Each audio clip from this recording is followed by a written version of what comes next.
I always go right here, dude. What? I just hit go live too. I did it too. Haha. Hey, we are live. From Tony is. We got a bunch of Amazon packages. Tony is looks like. I know that's not his house. There aren't any houses like that. No, that's my new crib. I don't live in Elkhart. The place is ghetto. You ever want to make Tony mad? Just tell him he lives in Elkhart. I am in a warehouse apparently. This was all supposed to be shipped to the new office and warehouse, and I showed up. It was supposed to actually be signed for because it's laptops, monitors, hubs, everything, and it was just all sitting outside my door. It's like the scene from Santa Claus, where he walks down the stairs and he sees that box. He's like, "Whoa, what in the world?" I'm assuming the dude just didn't want to deal with it. So, anyways, we've got that involved. But hey, this is gonna be a cool show. We've wanted to do this for a while. Tony is probably going to be annoying, to be honest with you. He always is, but just a really good friend. Went up to Chicago, didn't tell me. They started sending me pictures of him and Robert Bain and we were lifting. Will and all those guys. And it's like, oh, hey, wish you were here. And it's like, oh, wish I would have known. Dude, Will tackled me like right in the middle. He's like, down, set, 42. Oh. I didn't realize so many people were going to that. Yeah, I thought like everybody and their brother was there except you. I have my own conventions. I don't need anybody else. You are a convention. I host my own. I kind of am. All right. Well, good to know you. Good to know you. Let's see. Oh, shoot. That means I got to pull up LinkedIn, doesn't it? Probably a good idea. Yeah. Comments. You said you got some people that want to come on. We're going to keep the conversation flowing, though, because that's what we do. We don't mess around. I didn't come here to get my hair done. I'll tell you that much. Who else? We got Diana and the Leffler. The Leffler. Met him in person. That dude, he kills me. He jumped on there. He was like, hey! Hey, so I'm in the middle of my presentation on Monday, and I hear it's freaking Leffler's phone went off. I would have never known it was him until he ratted himself out later over an adult beverage. You guys are both weirdos. All right, I just put a comment in there. Make sure if you guys see the link in there, I think it's in there under the LinkedIn post. LinkedIn or the studio. Just type that link in. It'll pop up. You'll just pop up, and I'll just add you in if I like you. Anthony, don't be shy. I know you're going to be one that doesn't want to get on, so I'm going to call you out. Matt Dahl, get on. You're always interesting. Leffler, he sees no link. Look in the LinkedIn comments, Matt. Matter of fact, can I just put it in here? Invite, copy. Oh yeah, it's right there. Oh, this is how it's done. Technology is good for his soul. There we go. Not in the link. It's just YouTube. See, most people wouldn't do this because they'd be like, "Oh, we're gonna do this," and then like nobody's gonna get on or whatever. Like, I don't care. Nobody gets on. I'm wearing a nice shirt today. Tony is Tony. We're ready to book some freight. I'm representing. We're ready to get it done. Yeah, we're in here. We're in for the real thing. So, Tony, you may see some people pop on, but one thing I want to touch on too. Hey, I don't want to hear anybody bitch. I don't want to hear anybody bitch about sales. Don't be bitch about you can't land accounts, you can't do this, you can't do that. This is lean time, right? So you put asses in seats when everybody was doing well, right? Okay, you got people that can't do it. Well, that's part of it. All right. Number two, nobody wants to do anything that's hard. Everybody wants all that easy. So all that stuff that you had over this contracted freight, this and that, hey, okay, go figure out something that takes some thinking, right? Some dimensions. You got to know the DINs, right? You got to know the weight. Different equipment, each shipment, doesn't matter. Figure something out for somebody. That's where your value lies because rates are rates right now. And they'll pay. I mean, they'll pay and they're looking for help. Now, they're going to come out with the same thing. Nobody wants brokers on right now. All right. Well, that's part of it. All right. But you got to figure out a way to get in and be specific. People, it's not about numbers, not about volume right now. You can do all the volume you want, but everybody's doing that. They think that's the solution, and that's what everybody does, and then it waters it down. Get specific. Let people know what you're good at. Have a conversation with them. Not only does it help you in the standpoint of you may get an account on, but it helps you learn, man. All those conversations, man. I just got off a call today, and I thought I still think to myself, I'm like, man, I killed that. And it's not because it's like I'm any better than anybody. It's just that I've been on so many of these calls and had so many of these conversations that I know what people. I got a friend like Tony. He's a shipper. He tells me what he deals with. I know what these people. Like I'm going after things that are specific that I know I can be confident in, right? And that's what you got to do, because if you don't, you're just gonna spin your wheels and then you're gonna bitch. So, Nick Rumor. Oh, Nick, you got to come on, dude. We haven't talked to you forever. Always. Oh, best facial hair in the industry. What the? Leffler has the best. What would we say? Matt Leffler has the best voice in the industry. Like, my biggest issue, and I know it when I rewatch the shows, is I talk too fast. I get too much going in my head, and I'm like, and Matt is like, so like, and then you see that when you go to the right, the left is always there. He's the most enunciated in line. Yeah, it's like perfect. It's like something you'd like take a class to learn how to do. Yeah, he's a pro. But look at us. We got all these people love being in the comments. Somebody wants to come on. That's all right. We're Jump in, fools. Yeah. Matt Dahl, where are you at? I'm calling you out. Come on, Mr. LinkedIn. But anyways, Tony, I want to hear your thoughts on the Chicago Bears real quick. I like Chris Zorich. Okay, cool. What about the Notre Dame Ohio State game on Saturday? How was that? That was stupid. If we would have had 11 guys playing 11 guys, we'd have won hands down. But instead, we put 10 guys out there to play against 11 guys, and we lost with 1 second left. It was stupid. Well, I'm illogical. I always think about it this way. We could always go back and forth. Every game's that way. If this would happen, then at the end of the day, great game. That's what college football is all about. Dogfight. Yeah, it was a great game. Year 2 with Marcus Freeman, big Notre Dame fan over here. It's because it's Jesus' team. Jesus loves them, and anybody who likes Notre Dame, he's on their side.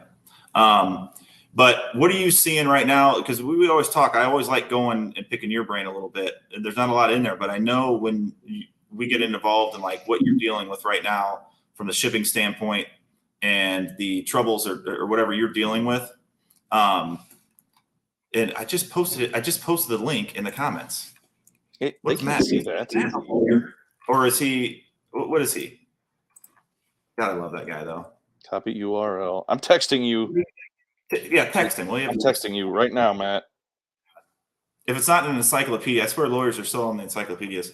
But anyways, give us a little bit, and this will kind of flow the conversation here. That you're seeing that because you said sometimes it's harder when it's slower. Oh yeah. We're trying to fill trucks, right? To get that full truckload rate. Right. So here's the thing. We have regular customers and regular routes, and my drivers are still going to the same places, but instead of going to 1 or 2 stops, they're going to 3 or 4 because we have to fill the truck enough to make it worth going. We fight harder to optimize freight and efficiency when it's not full. It's easier to have all this freight and all this stuff coming in. Yes, that looks like a box of stuff. It's much easier to have a ton of freight and a ton of stuff going out that has a ton of revenue coming in to justify a tracer shipment where you're LTL in the last 3 skids afterwards because they didn't fit on the truck. Everybody's okay with justifying that. The problem is when you only have 3 or 4 skids going and you still got to send your guy, you got a guy there that you trust you for work. Plus the customer expects their stuff still. And they're just not ordering as much. And you end up having to put 3 or 4 stops on the truck. And your guy doesn't want to run 3 or 4 stops, but that's why we have company trucks, because they can run the stuff that isn't necessarily as favorable, but they get treated pretty well and we keep them busy. It's all good. But they pay them less, but treat them well. We pay them better. Our guys make good money. Oh, hello. Hey, it's Matt. How's it going? Finally, I got to meet Matt Monday in person. We had so much fun. All the fun. Who else we got? Oh, Diana's in. Diana's in the studio. All right. So we'll bounce. We may throw 2 in at a time. We'll see how it works here. But we're gonna start with Matt. Yeah, buddy. Matt. How you doing, TJ? Good. Good talk to you. I just said you got the best not voice. What would you call it? Let me clarify that. So I grew up with a stutter. And I grew up with speaking too fast. And so I had to do speech therapy and I had to train myself in order how to speak the way that I want people to understand me. So the way I talk is modulated. I'm careful. I think of the words I want to say And then I try my very best to say those words. It's great to be here, man. How are you doing, TJ? I haven't seen you for a minute. I got to see Tony. It was amazing. You have what I wish I. Well, you have better hair. Well, I think I have great hair, but and it's the cadence. Cadence is what it is. It is. It's my biggest struggle. I get excited. I got all this stuff in my head, and I'm like, and then I it's tough, man.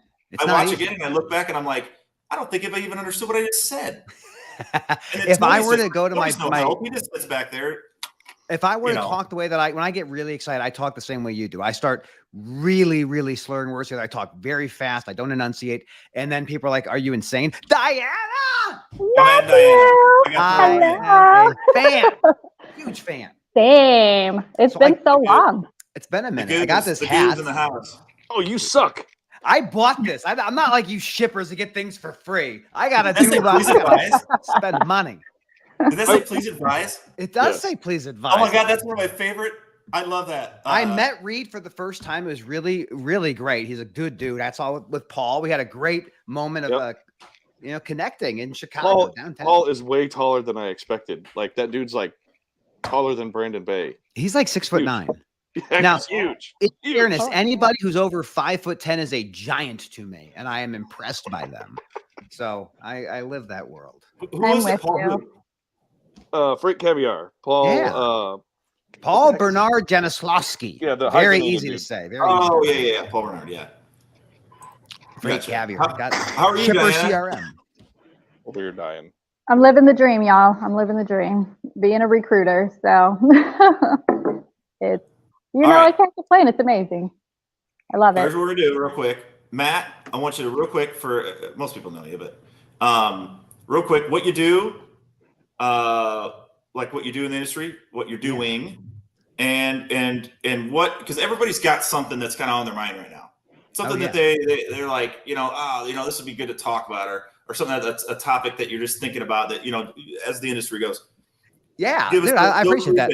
So people may know me as the Armchair Attorney. It's a trademark that I have, a law firm that I run, and I talk about legal issues. I'm also in the trailer leasing business. If you have trailers or you need trailers, I got trailers. I love trailers. They're the best thing out there. And what I'm thinking about, TJ, I'm thinking about BIPA, the Biometric Information Privacy Act, the law in Illinois that apparently BNSF got hit for a $230 million verdict just a couple weeks ago. And it's fun to say BIPA. It's really exciting. You shouldn't be scanning people's information, collecting it, and not telling them why. So there you go. That's like it sounds like a device to get your infant to burp. It is. BIPA is fun to say. I mean, here's the rule. Okay, here's the deal. Illinois has the most rigorous privacy laws in the nation. And if you take someone's biometric information, retinal scans, fingerprints, DNA, and you don't tell them why, and you don't tell them how long you're keeping it, you can be on the hook for some crazy, crazy penalties. In this case, it's between $1,000 per scan or up to $5,000 per scan. And BNSF was hit for 45,600 violations of BIPA. And they realized that was a big deal. And so they've settled that case. We'll know more about that. October 30th is when the next hearing is going to be. And I have the phone number. I'm going to call in and I'm going to listen. So they got these violations. What exactly are they? I mean, so what was happening is like Diana, this is up your alley. So you're a truck driver. You're like, I want to go to the rail yard because I'm doing drayage. I got to go pick up a container, pick up a box. To get in the rail yard, I take my finger. I scan my finger and then the gate opens. The problem was BNSF didn't go like, hey, can we take your rent? Can we steal your private data? And they didn't do that allegedly. And then it went to trial and went to a verdict. The jury found that BNSF had done this illegally. They did not get the consent. And so for each of those 45,600 violations, they had a $5,000 per scan fine. That's being challenged, and then they did challenge it. They're going to get a new trial, and then eventually the court, or the defendants, the folks at BNSF, are like, "Oh, we should probably give them a pile of money and not go back to the court." And that's what they did. We'll learn more about that again, like in a couple of weeks. But that's what BIPA is about. You can't take people's information and not tell them why. Didn't they just spin off their brokerage? Yeah, JB Hunt picked that up. So that's a really interesting thing we learned at Inland. It was released a little bit ago. But yeah, so BNSF had a brokerage division. BNSF is owned by Berkshire Hathaway, just so you know, like the people who own Extra Lease, people who own Marmon Group, people who own Pilot Flying J, like Dairy Queen. A lot of they RV manufacturers. Yeah, that's right. They own so many things. It's very diversified, diversified. I respect that. Geico, they own Geico too. It's great. But yeah, they did sell off that brokerage division. So BIP is kind of like it sounds like that because it's like HIPAA. Well, It's a kind of. privacy So it thing, stands right? for what? Yeah, it stands for the biometric. That's the B. Information. That's the I. Privacy Act. So BIPA is this abbreviation. It's a place where companies go to die. If you're not paying attention to how you collect biometric information, you will be destroyed. This is something you can't buy insurance for. So if you get hit with this litigation, your lights may go out. Unless you're Berkshire Hathaway or BNSF, then you just say, it's a rounding error. Right. Got a shitload of money. You can just pay it. Carry the one. That's right. Exactly. Absolutely. So I've known BNSF. Matter of fact, it was an account I used to work back in the day. What is that? What does BNSF stand for? Do we know? Off the top of their head. Burlington Northern Santa Fe. Yeah, there you go. Diana for the Diana W. jumped on there. But I was on it. I knew that one. No, you weren't. I It's only okay. know BCF is Burlington Coat Factory, but I didn't know if it. Well, I was Burlington? posting on Reddit about the BIPA stuff, and I had a truck driver comment to me. He's like, "Hey, they stopped scanning me in 2019. Is this any relation?" I'm like, "Yes, it is." It's like when they realized what they were doing, they're like, "Oh, Facebook paid $600 million to the state of to litigation in Illinois because of the same thing." That's right. You can't. Wow. The thing is, you can't Did they change keep your that DNA. quiet or something? I'm sorry. Did they keep was that quiet or something? I didn't hear about No, it's a class action lawsuit. against Yeah, them. industry is very good at like saying, don't talk about the things we don't want to talk about. Like, the Werner judgment down in Texas for $100 million. Like there's, or the other Werner litigation around the people who couldn't hear for $36 million. A lot of money flowing around in this business. Well, the law gets, when you get into law, I mean, too, there's so many different angles and twists and things like that. Like, I think a lot of people don't like talking about things they just don't know about, too. I mean, like, because sometimes you're just like, I don't really know what's going on with that. I mean, so it's like not even worth like bringing up, like they're not involved in it, or, it doesn't really, or they feel it doesn't affect them, even though it might end up, but. Like robot trucks, they're coming. They're FMCSA put out a advanced notice of supplemental rulemaking, which is a really fun thing to say about having level 4 and level 5 automation, which is like no human beings in the truck. Ooh, that's coming. That's coming. That's Yeah. not happening. Tell me we disagree, but I respect you too much to say that publicly, unless this is. Well, if they go over the We're not road, public. There's nobody watching. We're good. There are tens of people out there, and they're thinking, if they go "Ooh." over the road, they're gonna have to like create like separate, like a special lane. This It's is- like blocked off. Yeah, I mean, this is what the biggest innovation in supply chain in our lives, actually before we were born, was the well, maybe some of us were born, deregulation, right? Is the idea of how do I get the ability to have the same control over a driver, but not have to have the responsibility of making payroll, making meal periods, all this. And it was the independent contractor rise. That is how our supply chain works today, is de-risking and decoupling employment. And that eventuality will be robotics. The idea that you can save money on labor, it's going to happen. I love the example of the company called Outrider. So Outrider's making autonomous spotting trucks that are on the yards, non-DOT regulated, moving boxes inside yards. And if you were to deploy that technology, a couple $100,000, right? It's expensive, but you'll save $100,000 or $200,000 a year in labor. And Easy. exactly. And it's not a question of if, it's a question of when. And us as consumers, we need that cheap stuff. If we don't have cheap stuff, it doesn't make sense. So our pressures, the things that are around us, it makes what is possible inevitable. When we were at Inland, Tony, you didn't see this, but it was great. We had Holly Pierce, who is a shipper in the battery business. We had me and Ryan Schreiber. Ryan's a good friend of mine. I respect him enormously. We got into like a debate about robots, and it was amazing. And we're like just screaming at each other in the lunchroom. People were like, who are these two maniacs? It's like, yeah. Holly, I just met Holly for the first time on Monday, and she was super cool. I really liked her. Oh, absolutely. The perspectives, it's amazing. It's amazing to hear the people and what they deal with every day. Yeah. Deregulation was cool. I collect cab overs. I have 36 of them now. It all started when my grandma cleaned out the toy room at the lake from when we were younger, and my uncle used to drive for Keeblers. So I was big Keeblers, cab over truck with the trailer. And it's pretty cool because before, the regulations, it was these companies all had their own trucks. I have Pine Sol, Keeblers, of course, like ExxonMobil, but you have like Fruit Stripe Gum, which everybody loved those trailers. Tell me you remember the Fruit Stripe Gum trailers. Oh, yeah. Tony? Oh, yeah. Yeah. There's all that zebra, all the way down. You put the gum in your mouth, and by the time you pull your hand away, the flavor's gone. But that was the flavor's gone. But the trailer's not. It's still there. But it's just pretty cool to see, the difference. Even like, Seifert's, which was like a local chip company, had their own trucks and everything.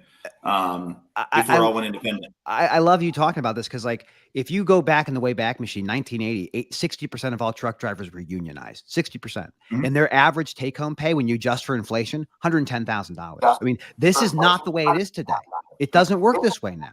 And so, if you're trying to recruit people to be on your team as a driver recruiter, you're not recruiting for someone saying, "Hey, here's $120,000 a year with full benefits, and you can go ahead and get 4 weeks of vacation." Like, that doesn't exist now.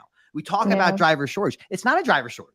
It's a retention issue. The job that is there is not what was used to be. ABF the pay is about the same as it was for the last 30 years. It's all the same. ABF's average compensation is $24 an hour. That's a union motor carrier. It's because of us. We have demanded cheaper stuff, and we watch the retailers have massive churn with their employees. It happens to truck drivers. My favorite company, one of my favorite trucking companies, Arter Express. Arter Express, phenomenal company. Sadie Church, phenomenal. Their retention rates for drivers, 40%. 40%. They hire 10, they lose 4. That is best in class. Best in class. What world do we live in when you're changing jobs? 50% of your employees. It's mind-boggling. And we look and go, what's wrong with the supply chain? Well, we made it this way. It's not a bug. It's a feature. It was designed to be this way. And I get passionate, so I'll shut up for a minute. Well, no, you're right. Keep talking. I was like, people get so mad at me. They get so mad at me when I say something. You hit the nail on the head, because obviously this is something I'm very passionate about, or I wouldn't be doing what I'm doing. I mean, so. My father's company, how did I get into supply chain? My dad was a roadway guy back in 1976. He spent 15 years at Roadway, spent time at Airborne before DHL bought them. And then he got an idea. In the early 90s, there was this trend called, outsourcing fleet services. So he's like, well, I'll just make a company and call it Outsourced Fleet Services. We became the maintenance provider for a company called RPS, Roadway Package System. That company's FedEx Ground. 40, 50 years ago, Ground saying, I have an idea. I want to get all the margin. I want to control the freight. I want to own the trailers. I want the drivers to be someone who's not my employee. I want the mechanics to not be my employee, because that reduces cost. It makes it easier to operate. And you follow up today, you go, oh, AB5 is this nightmare. Dude, no, it's been the same thing for 40 years. Don't pretend like it's new. It's the same thing. And so this trend of outsourcing and reducing costs and focusing on $8 billion was what they promised in 1980. That came off of truck drivers and dock workers and mechanics. And now we're like, oh, we can't hire anybody. We can't find no one wants to work anymore. They do, actually. They would love to. They're working 3 or 4 jobs now. And they do adapt. I mean, you got to look at if, back in the day, it was like, we're going to put a manufacturing facility close to a city and then run our own trucks to deliver. Now it's like, where can we conveniently locate a DC? Right. And where can we, start to utilize that? But the retention is the key. I remember I'm running the asset fleet. And it's like, hey, we got a goal on trucks, and I'm working with a recruiter. She was great, but I kept thinking, we spin our wheels, we spend all this money trying to recruit these guys in, but there's no retention. Yeah. I'm like, I was so big on retention because I'm like, there's no point. It's like, oh, we got a recruiter. We're going to hire 2 more. Let's put more asses in seats, when it's like, hey, or we could take that money and retain these guys. Yeah. You know what retains people? Pensions. You know what they don't do anymore? Pensions. Pensions. But that's your point. Like, look at Old Dominion. Look at Pitt, Ohio. Look at Dorn Transfer. These are companies that pay well. They treat their drivers fairly, and they're not facing, like, in LTL, the retention issues are not the same as in over the road, because you're home every night. Like, to tell people, hey, you're going to be away from your family 200 nights a year. Does that sound like a good job for you? It's like, I kind of like my children. If you don't, then maybe over the road's a great opportunity for you. But this is why automation is inevitable. And retention isn't not just, well, yeah. The idea of a pension is that you don't have to know anything about it. It just it just works, right? Your money goes into it. You know, you got a retirement going. So Unless you're yellow and you fail to pay them. I was Mhm. my owners and I'm going, you know, one of the biggest things that frustrates these guys is money. So Yeah. one way to retain is have a guy that sits and talks to them about, you know, because you could still do the same thing on your own. It's just whether or not you know who to go to, how to do it. You know, whether it's, you know, I remember my dad, you know, he was a teacher for a long time. He had like a pension 401k, but they had like an assigned financial advisor that you could sit down and talk to. And that guy even helped him with some of his own like money on his own too. You know, not just what his, you know, teacher fund was doing. But it's we're like, looking at not like that, but answering the phone and communicating and just showing them that you like, you know, value them. It's so simple. People try to overthink it and, oh, we're going to get them gym memberships or something. It's like, no, literally, like send them something they can use. I sent them a thermos. Why are they quitting? I thought that was going to we had a good polo. What, and a sticker. They're still upset? Monster. We went to these backpacks. These like badass backpacks. I still have one. I mean, they're like $150 backpacks. I mean, like just got everything. You know what I mean? And loaded it up, and they just freaking loved it. And they were all about it. And then it was like a big thing for me. I made sure every driver was called every day, no matter what. Yeah, that's exactly. Unless they didn't want to be. And I would call them and talk to them. I remember like when I first started doing it, my owner was like, oh, you can't be talking to him that much. You know, like it's going to bog you down. You're going to run out. I'm like, okay, well, it's either that or I have him bitching at me all the time because he doesn't trust me. This was one of the big things we talked about at Inland was about customer service representatives, like taking care of your customer, giving them someone to talk to. That's the same for your drivers. When you're a trucking company, your product is a truck driver. Like, I don't care what else you do. Your product is the ability to get a driver to safely deliver freight on time and undamaged. That is all you have to do. And we look at our industry and we say, oh, well, this company hitting a 92% OR. I mean, very few shippers I find, and even brokers for that matter, understand the financials of running a trucking company where you take in $1 and you spend 92 cents or 93 cents. And you see companies like OD that hit 70 or 75%. You're like, that's like a tech company. That's crazy. We are fighting for pennies. We're fighting for pennies. And the pennies that remain, they go to shareholders. They don't go to truck drivers. That's not Matthew. the point. Very few trucking companies know how to operate trucking companies. That's right. That's right. The thing is, like, it's so clear. Like the biggest expense you have traditionally is fuel. Your second biggest expense is labor. Maybe they rotate back and forth. Your third biggest expense is the asset, the truck and the trailer. Yep. And then your fourth biggest expense is maintenance. After maintenance, it's insurance and maybe it's tires, and they fight for 2 or 3% of your total revenue. But like these things are knowable. And because we have such a fragmented supply chain, no one's buying with the leverage that they could. Like it's most of the stuff we move is with small motor carriers who can't negotiate anywhere near what an enterprise trucking company or a big shipper could do. And then you can't get parking or bathrooms. It's like the conversations I have with shippers. If you could place committed capacity, it's like, it's why when I had the conversation about an asset-based brokerage, like you got to look at the brokerage as a tool. I even explained to this today to a shipper. I was like, the biggest thing people push brokerage, not a lot of overhead. These people are incentivized by margin, usually a bonus.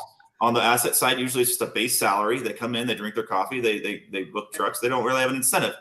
So there's a lot of push on that. But you can utilize it in the right way, as in committed capacity. Anybody could pull capacity. Like, hey, I could bring trucks over there. Do these guys like running that lane? Are they going to stay in that lane? I don't know. It could take just them not liking the company or liking a certain thing or getting pissed off to leave, right? And then as soon as they leave, then now we don't have the same capacity. So I always even say, like, not just with trucks, but also with if we get data in the system, if we've got data to show these guys, committed capacity is when a guy either lives at the origin, destination, or in between. He has a certain thing he wants to do, right? He wants to get through the house on a certain night. He wants to keep his wife happy. They want consistency. Drivers, and not all of them do. It's not all about. They each want something. So it's like placing them in the right spot is where you'll get to retention, because it's like drivers will do, if they're on a lane they want to stay on and their wife's happy they're on that lane, they'll take a rate cut. They'll go get Burger King and bring it to the guys at the docks. So they get loaded first in the morning. They'll go do those things because they want to stay on that lane. That's committed capacity. And that's what, not just committed capacity for your customer, but that's retention, because they could not like you. They could not like their dispatcher or whatever, but they're going to stay on that lane. It's what they wanted. It's what they want to do. But if that doesn't happen, it's kind of like working with a shipper, like where it's like, hey, this isn't a good fit for us. I know it's tough because Diana, I've been in that. It's just what it is. It's like, I have these numbers I got to hit. It's hard for me to say we're not a good fit. Maybe it's not best you work for us, because I got to hit certain numbers. You know what I mean? But at the end of the day, when it comes to retention, that is what it is. What is your take on that, Diana? So for me, it's, I am of the vein that I would rather retain somebody versus recruiting. Like my numbers, I have good numbers, and it's not to brag. And my biggest reason why is because I do take the time to talk, and I do take the time to listen, and I also take the time, even after they're onboarded, to make sure I call and I follow up with them and make sure they're doing okay. I call after their first load. I call after their first week. I'm calling the following week. I'm always checking in, and I'm making sure that they know if they need anything that they can call me. And I'm like, I know I'm just a recruiter, because I've had plenty of drivers tell me like, wow, I've never had a recruiter like this, and I've been in the industry over 20 years. I'm like, well, I'm not like other recruiters. I'm like, because I genuinely care, and I want you to stay here, and I want you to be happy. But because that's the important thing. Like, because if you're not happy, you're going to leave. See, Diana's not a driver recruiter. She's a driver retainer. Like, this is when you get experience, you get to learn about what levers you can pull, and just treating someone like a human being. It's enormously different in this industry. We don't necessarily do that. So Diana is a rare person in this space. Why she's so good at what she does. Right. That's what I was going to say. It's rare for drivers to actually be treated like a human. I worked at a place that was so awesome that I wanted to stay there forever and retire. And I had a guy who was on did you stay there forever? Restriction. And I was like, no. And what happened, this guy was on medical restriction, and they had this data that needed to be entered. And I'm like, oh, this guy can do that. And they're like, oh, well, that's a truck driver. Let's have it for somebody that maybe is a little bit better. And I was like, what? Excuse me? Truck drivers can understand Excel. It's okay.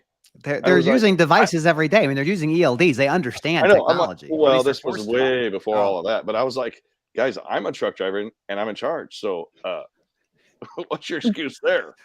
As a lawyer saying to someone who's with restricted duty for a driver, thank you for doing that. As we in the workers' comp space, like, we want to get you back to working, whatever you can do. If you're restricted, you can sit down and type. Like, you're answering phones, buddy. Like, or we did put someone in volunteer a soup kitchen. Like, you're gonna do something. You're not gonna sit at home and get 60% of your salary tax free as under workers' comp.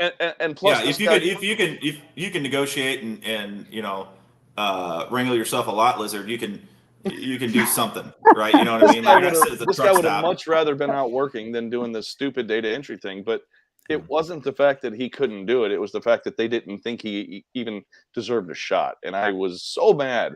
And I would brought have that been up.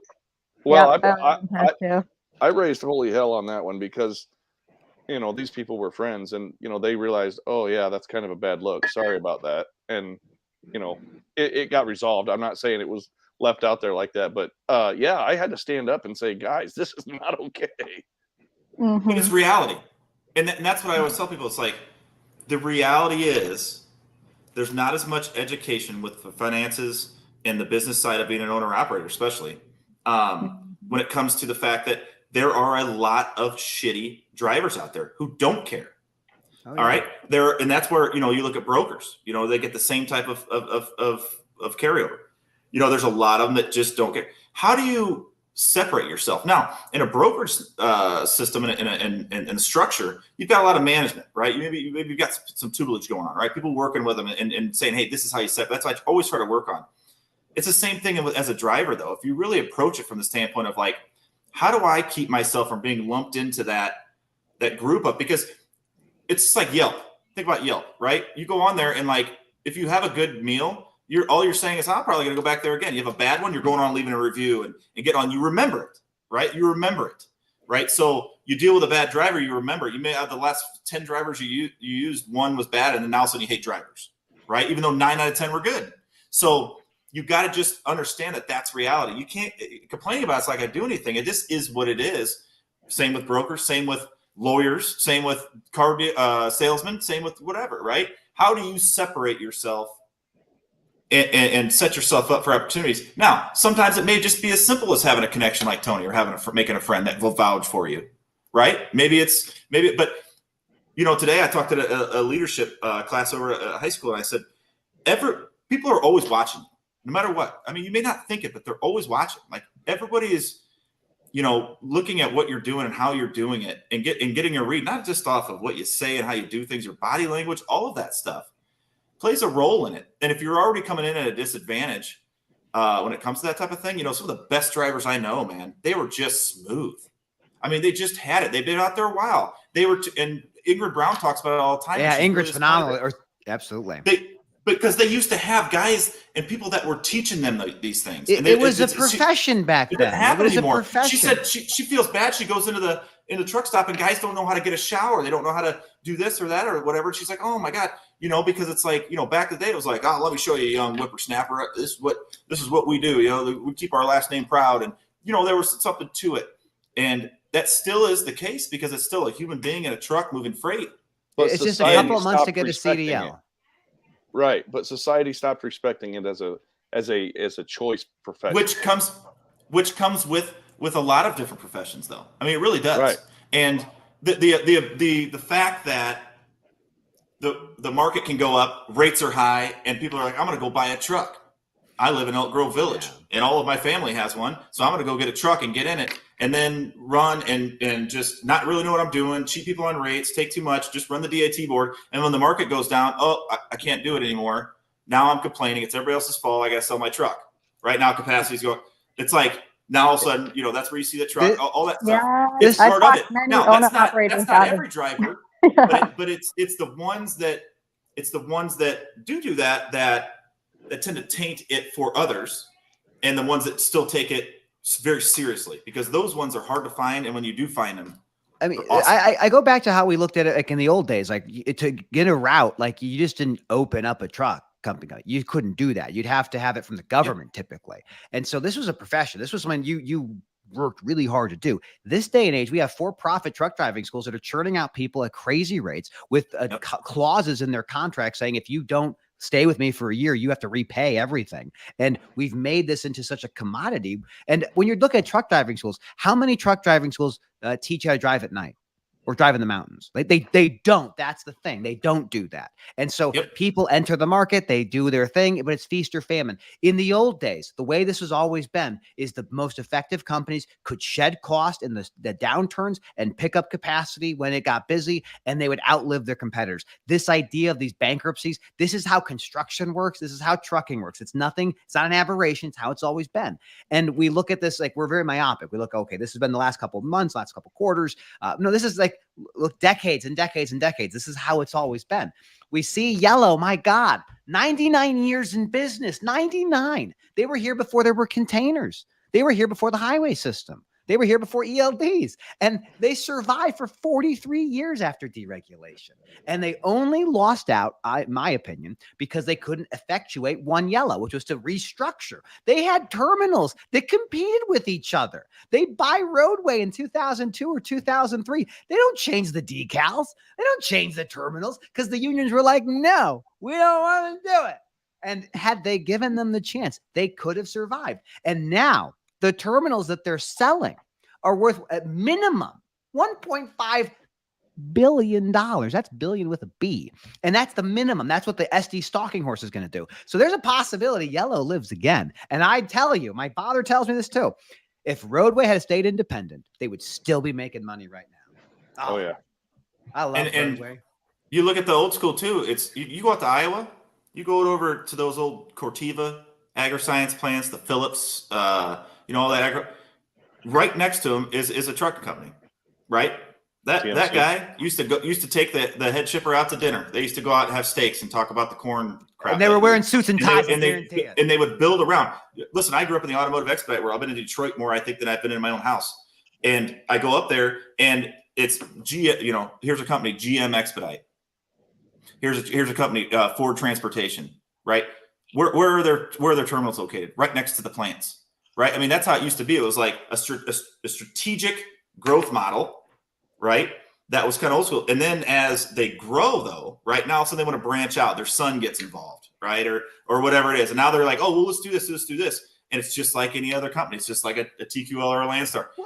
The more you branch out and the more you allow other people to be in charge and do things, the more you lose the culture, the more you start competing against each other. It just becomes a whole. When you incentivize manufacturing things outside of the country, that's what ends up making your supply chain go bananas. Like like Tony knows this very well. All the shippers know this really well. Like a long time ago, it was all made here. Like we get the raw materials to make it here. Now it's like, we're going to assemble it here. We're going to design it here. And everything comes from everywhere. And because of that situation, the convenience of having the shop and the trucking company right next to you saying, oh, Diana's got to go. Diana, I'm going to miss you. It's good to see you.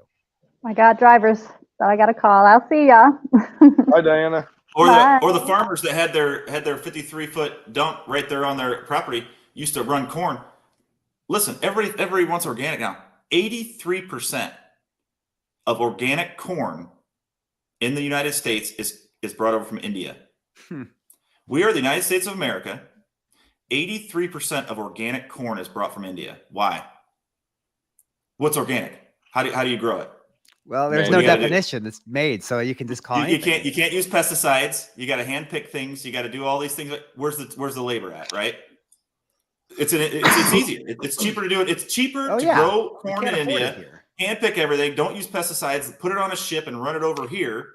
Because not only that, but you could fill it half with corn, half with dried cement or whatever else you want to move, and bring it over here. And then now all those guys that used to be hauling corn, because now everyone wants organic corn, and they wonder why it's more expensive.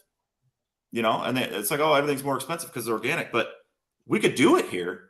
It's just nobody wants to pay the extra labor. They'd rather just use the pesticides, spray it up, and get it done. I think one of the useful things to mention here is like during the Inland Conference, again, I'm going to keep plugging that because I think anyone who had a chance to attend, and Tony had a great thing. And I'm sorry for the cell phone. I will always apologize for you. I know I'm disrespectful. I was like racing against the clock. Like that was hilarious. Tony. Oh.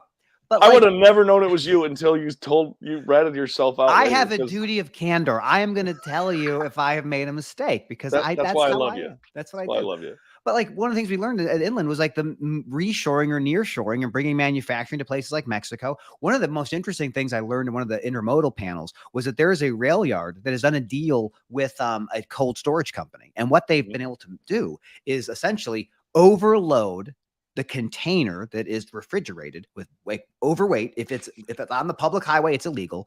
And they move it from their terminal in Mexico to their terminal in the United States. And they never leave the rail property, and they move that stuff into a warehouse. So they're trying to compete with the temperature controlled trucking business. And I love thinking about temperature control because if you didn't have that, you had to eat everything within 50 miles of where it was grown. Like the ability to make things cold makes you do so much other stuff. So the innovations are never going to stop. And the challenges we see now are not new. They're the same problems we've always had. There's just different technologies to solve them. And we can eat mangoes bought at the grocery store in Indiana.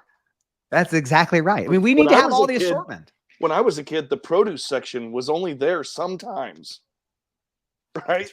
And it was friggin' expensive to have corn in January.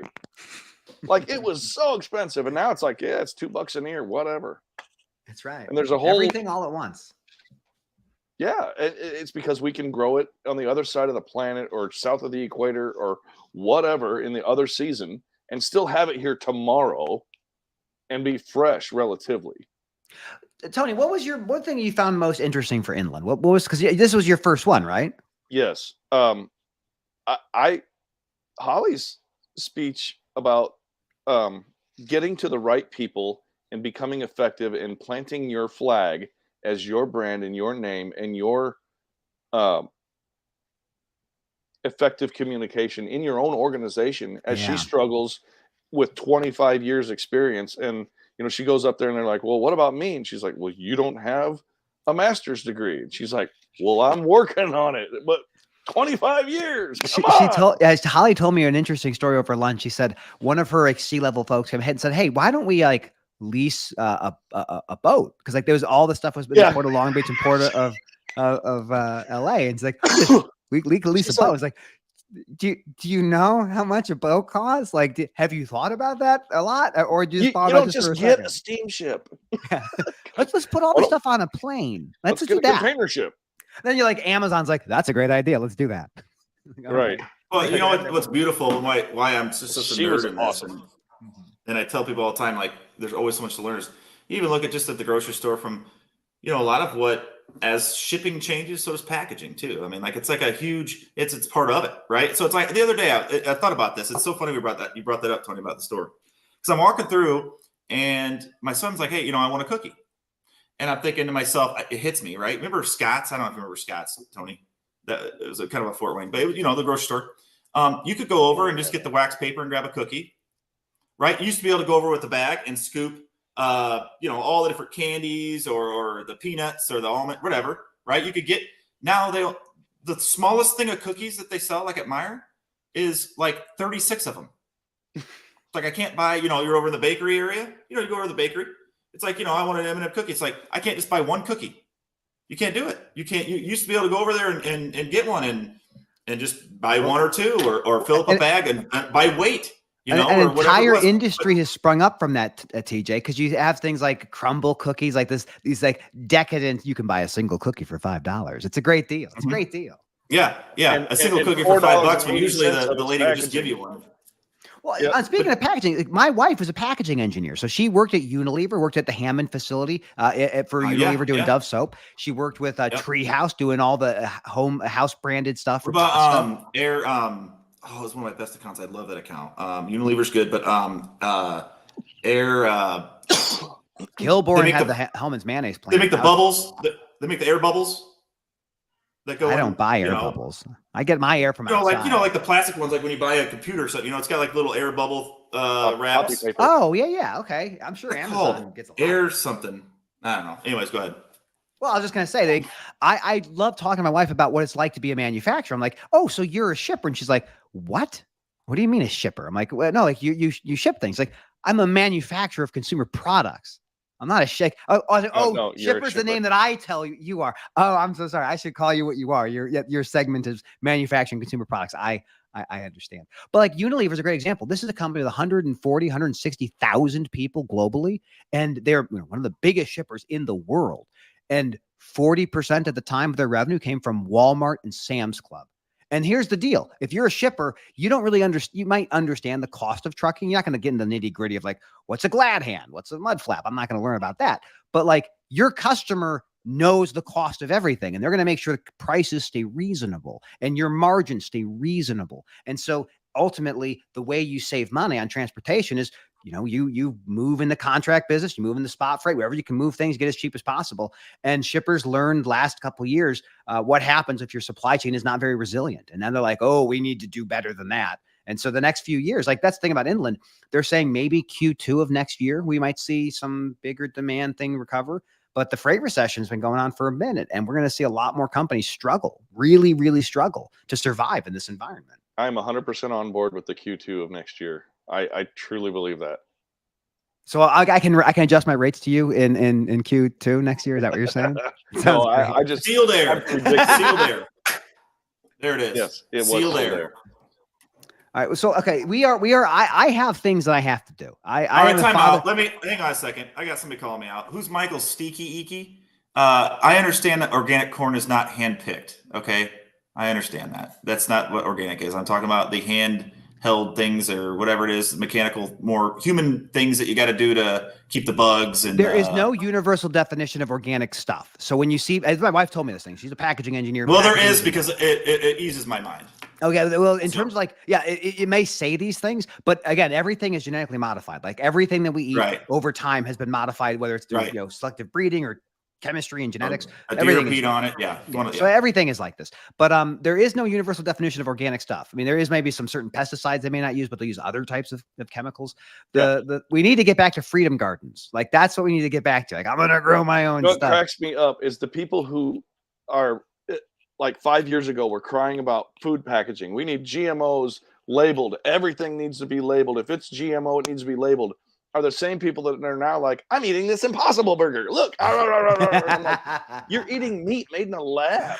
I just want us to all eat like a goo slurry that's transported to our houses through a tube. And then there's no more worry about all the different SKUs you have to stock. It's just one flavored goo that we eat like hamsters and we're all happy. That's the goal that I have for our society. Put it in my veins. No, I like eating. I'm a foodie.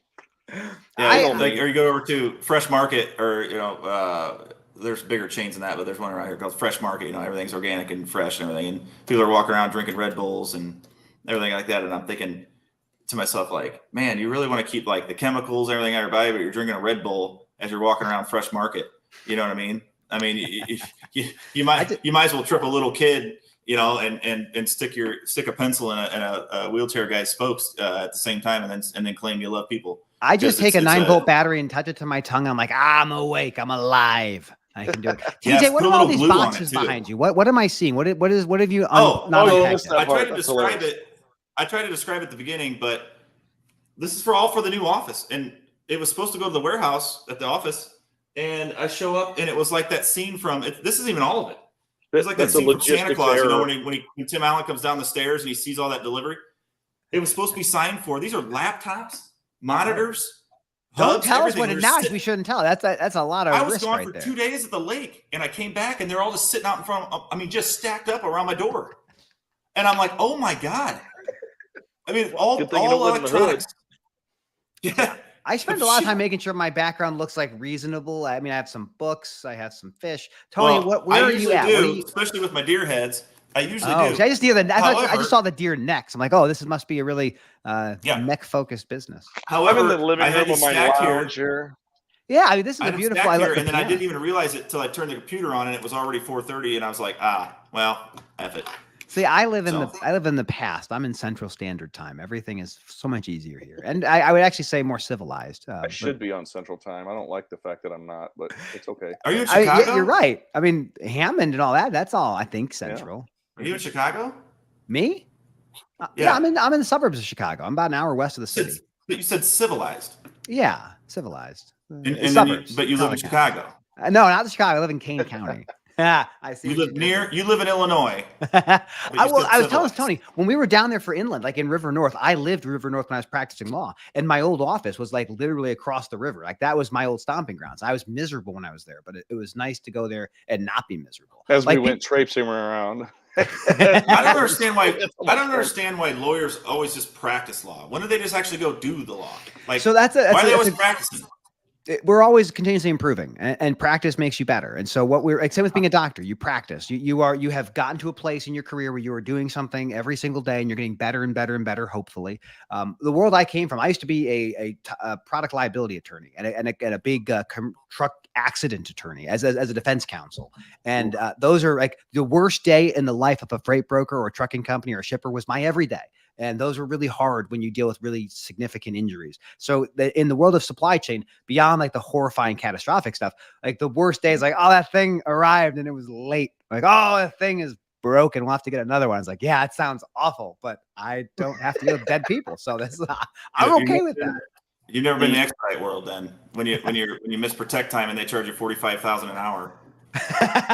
It's the money. It's all money. I mean, this is like the Werner case. Like I just before I go, I'll briefly spend on time on this. Like, so everyone saw that case in Werner. This should shock and terrify everybody who's watching this. If you're a trucker, if you're a broker, this is a story of a trucking company that was going under the posted speed limit, going in bad weather, never lost control. Opposite side of the highway, another motorist is traveling. They lose control. They cross the center line. They collide with the truck operated by Werner, and they sue and they win for about $98 million. Now, ultimately, what ends up happening is they have appealed it. But the question is, like, should a motor carrier be held responsible if someone loses control on the opposite side of the highway and hits you head on? And that answer in Texas, as of right now, is you can be on the hook. And the idea of broker liability, it's a contentious issue. Not every circuit, the federal circuits are disputing this. Can you hold someone responsible for doing that activity? And in some, like out in California, Ninth Circuit, you might be as a broker liable if someone smashes into your truck and you're not paying attention. So again, like it's crazy what's at stake. And these cases are not like aberrations. Like we're going to see a lot more of this kind of stuff as time goes on, and it's terrifying. How do you win one of those? Do they go after character? Do they take a different route? I mean, how can you possibly? That's a great question. So the goal of a plaintiff's attorney in these cases is to say it is not the driver's fault. It is actually the pattern and the practice of the motor carrier. In this case, that driver who was end up, smashing that other truck and it crossed the line, he had been only driving for 7 days. 7 days. His boss, his trainer, was asleep in the berth, and he was never trained to drive in the snow. And so what the plaintiffs argued was, hey, if you would have had your trainer awake, or if you would have trained your motor carrier not to drive that fast in the snow. But here's the real issue. In that case with Werner, one child died and another child was paralyzed. And your jury, and you're hearing this, you say, well, how much insurance did the pickup truck driver have? Oh, $100,000, $300,000? How much medical bills will this kid have for the next 30, 40, 50, 60 years? How much insurance does Werner have? Oh, they have $10 million self-insured and unlimited umbrella policy. Well, that makes a much easier calculation. But Werner thought that they were never going to be found responsible. They thought that they never lost control. The guy was going under the posted speed limit. The vehicle was in safe working condition, but the environment was still such that he could have been driving too fast. And a jury of the peers said he was driving too fast. And Werner was 70% responsible for that case. 70%. It's crazy. Huh. Could Werner sue the Department of Transportation for not having those fences in the middle? Sovereign immunity. This is the beautiful thing about being Texas. a government. You have sovereign immunity, especially in Texas.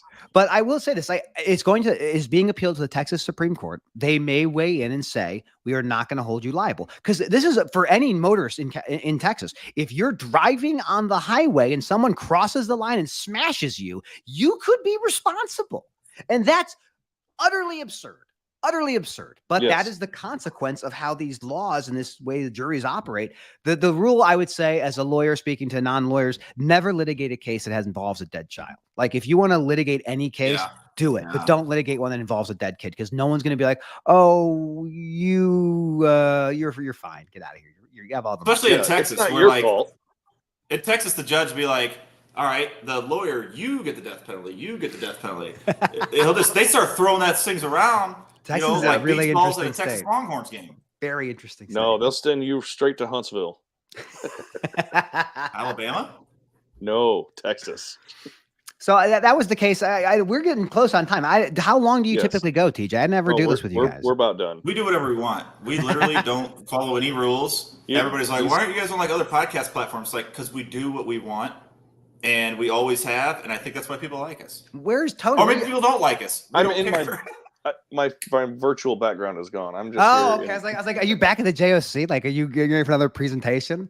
No, he's this is back my in wall. Elkhart. I thought it was like okay. Not That's a nice wall. damn it. Like the sun's going down, so my lighting is going. It is a brown, nice brown. Is it mauve? Is that mauve? No, it's brown. What, you got a turtle back there? I have a fish tank. I have about 6 mollies. I have 3 neon tetras. I have 3 Cory panda catfish. And then I also have some snails, and they live. I will eat a catfish right now. I will fry that. They're like about that big. And I have a gecko. It's not here. The gecko lives in the basement, but it's wonderful. Absolutely beautiful. I love catfish. I have a turtle. His name's Toby. How old is the turtle? 10. What does it eat? Turtle food. I don't know. They're like little pellets. So my cousin found it in Florida when it was like this big and brought it back. And now it's like, like that big. How big of a container does it live in?